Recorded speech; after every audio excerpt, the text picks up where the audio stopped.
Hello and welcome to Hire We Go, where we're chatting all things talent acquisition transformation.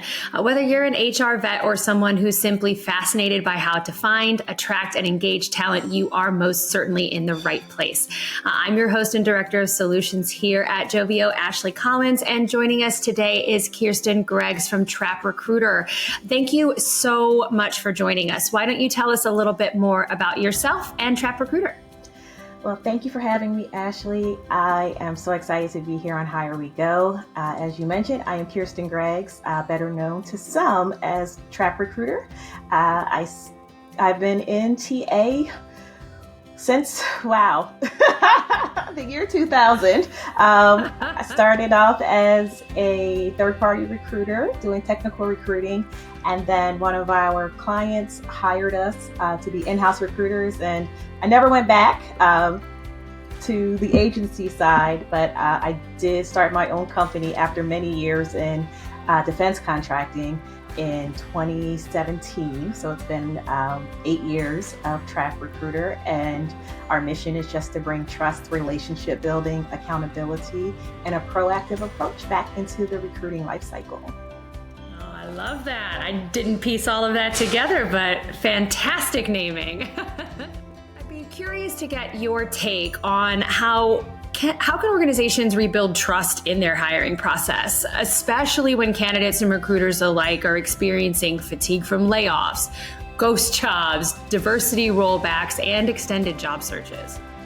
That's a hard question to answer because, as we all know, trust is something that is hard to build but easy to lose.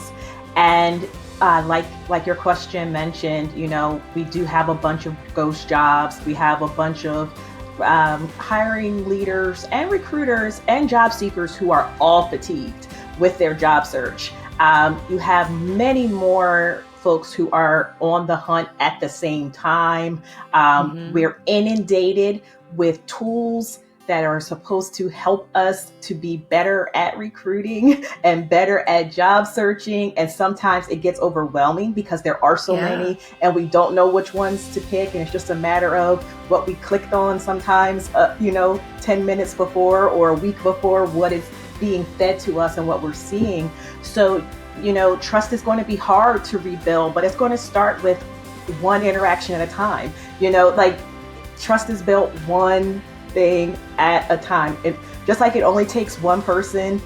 You could be doing a great job and someone could say, this company ghosted me and I hate them. They put up, they were rude to me. They showed up late to the interview, or they extended me an offer and it wasn't what we originally talked about.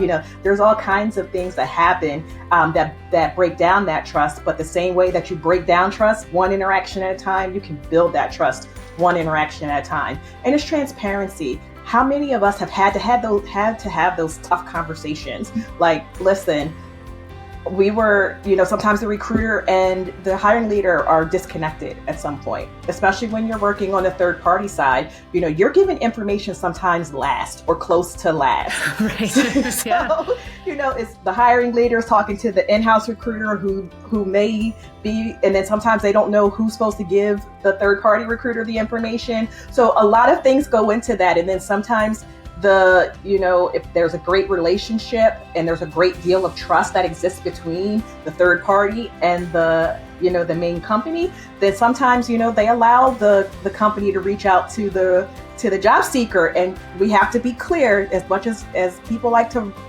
rag on recruiters and rag on third party recruiters and rag on organizations, job seekers don't always tell the truth either. They sometimes they break trust too, and sometimes they play those roles against one another. So communication has to be transparent. It has to be often. It has to be authentic and not feel like, I'm just talking to talk. And if a job goes on hold, tell us. Tell us that. Yeah. It happens, It's just mutual respect, isn't it, for all of the parties involved in the equation? Absolutely. So like I said, at the end of the day, trust is going to have to be rebuilt one interaction at a time.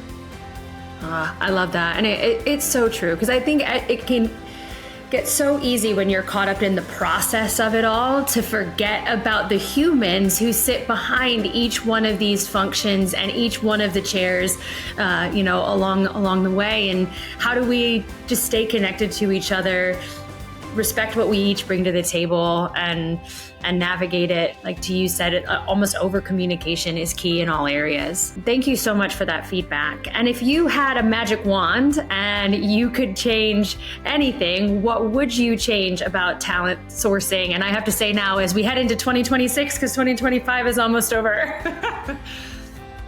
So well, first and foremost, I do have a magic wand because I do. What?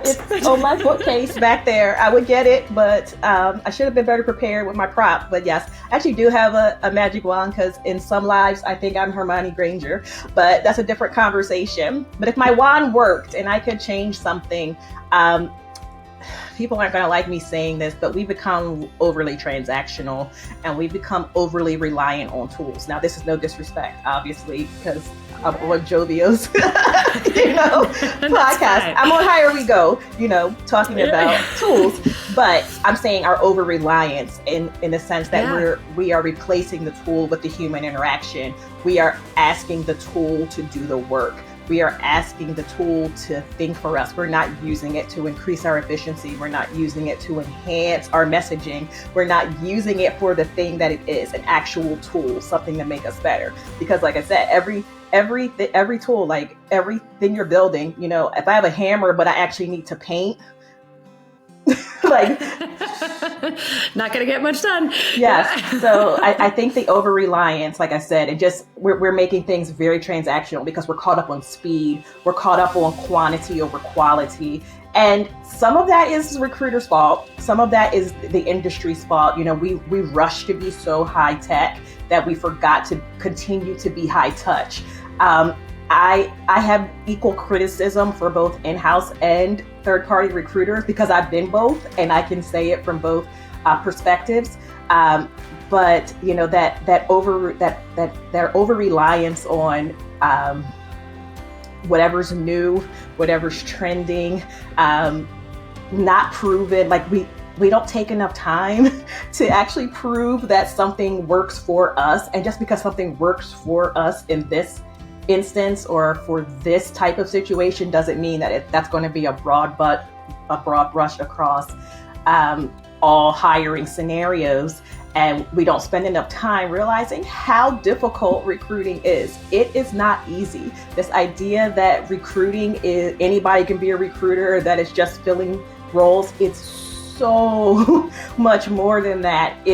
And I'm not a scientific person, but it really is a science. It really is methodical. Like there's a scientific method, there's a recruiting method that goes along with that. So if we would just, again, use our tools for what they are, stop trying to be so transactional. You don't always have to be first, because first doesn't always win the race. You might trip and fall. I always call TA like chutes and ladders. The whole hiring process is like chutes and ladders. Like you might be winning the game and you roll the dice one time and you're back down to the bottom. So yeah, it's so true, and we talk a lot about this in the tools space, if you will, that it should be about augmentation so that you don't have to be transactional anymore, that the really remarkable humans can get back to doing what they do best, which is connecting. So thank you so much for bringing that message home. Thank you so much for sharing your expertise and experience with us today. And thank you all so much for joining us. Until next time.